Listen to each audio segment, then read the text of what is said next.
Donc identité numérique, partie gérable, c'est différent de l'irréputation, la partie subie. L'irréputation et l'identité numérique, même si l'identité numérique c'est une partie gérable, vous pouvez publier, faire une mauvaise publication et ça part en bad buzz. La partie subie, ça va être par exemple les articles de presse qui parlent de votre marque ou qui parlent de vous en mal. Mais l'irréputation, ça peut être aussi bien. C'est-à-dire, il peut y avoir des articles de presse qui parlent de votre boîte ou de vous en bien. Donc c'est négatif et positif à chaque fois, hein. Donc l'irréputation, c'est la réputation d'une entité sur le web. Je vous ai mis quelques stats. 74% des consommateurs se renseignent sur Google avant d'acheter un produit ou un service. C'est énorme, hein. J'ai d'autres stats. 90% des consommateurs font d'ailleurs davantage confiance à leurs amis et aux internautes inconnus qu'à la publicité de la marque. Ça, c'est important. Ça veut dire que l'irréputation est hyper importante. Les avis, TripAdvisor, Google, etc.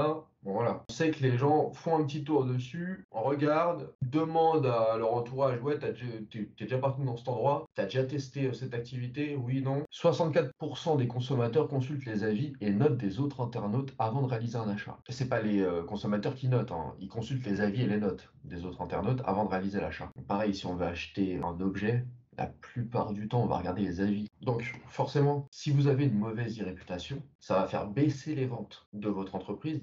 Attention, l'e-réputation, ça va jusqu'au bad buzz. Tout ça pour dire que nous-mêmes, on a ce qu'on appelle le personal branding, notre image de marque personnelle, mais on a aussi le corporate branding. C'est-à-dire que si vous vous lancez en tant que freelance, vous allez avoir votre personal branding, c'est vous-même, et le corporate branding, ça va être votre boîte qui va apparaître, hein, quand on mettra votre prénom et votre nom. Donc le corporate, le but c'est d'améliorer l'e-réputation, la notoriété de la marque, ce qu'on appelle la brand awareness, la culture de l'entreprise et la charte éditoriale web. Charte éditoriale web, prenez juste plusieurs journaux et regardez l'angle, comment ils abordent les mêmes articles. Vous prenez le même sujet et vous lisez plusieurs articles sur le même sujet. Vous allez vite comprendre ce que c'est une charte éditoriale. S'adresse aussi bien aux entreprises de grande taille qu'aux indépendants, artisans, freelance, solopreneurs, TPE, etc. Le but du personal branding, améliorer sa visibilité et son attractivité auprès des personnes susceptibles d'avoir un impact concret dans sa situation professionnelle et ou personnelle. Effectivement, le personal branding, l'image de marque personnelle, il y en a certains, ils l'utilisent pour aller sur Tinder, pour mieux se faire voir sur Tinder.